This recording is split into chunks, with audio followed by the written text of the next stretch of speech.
इस्लाम धर्मना महान पैगंबर અને કુરાન વિરુદ્ધ અપશબ્દો બોલી વિડીયો વાયરલ કરનાર સુરતના પાંડેસરાના યુવક સામે મુંબઈના થાણે પોલીસ સ્ટેશનમાં ફરિયાદ નોંધાઈ છે।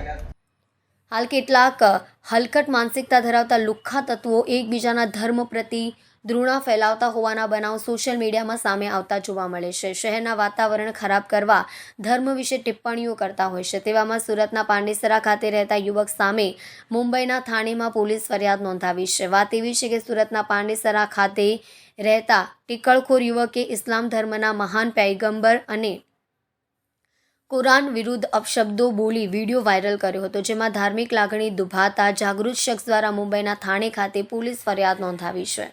मुंब्रा पुलिस स्टेशन में जब लोग पहुँचे थे, कुछ इंस्टाग्राम पे एक वीडियो वायरल हुआ था जो अल्लाह और अल्लाह के नबी की शान में गुस्ताखी हुई थी। तो वो वीडियो का हमने पूरा सर्च किया। सर्च करने के बाद हमने यहाँ पे सीनियर से आके मिले। सीनियर ने भी पूरा देखे, तहकीक किए। तहकीक करने के बाद उन्होंने अपने सीनियर से बात किए, कमिश्नर से, एसीपी, डीसीपी से। फिर उसके बाद जो कलम लगता था 153A, 295A और 505(2) वो हिसाब से उसके ऊपर FIR दर्ज किया गया।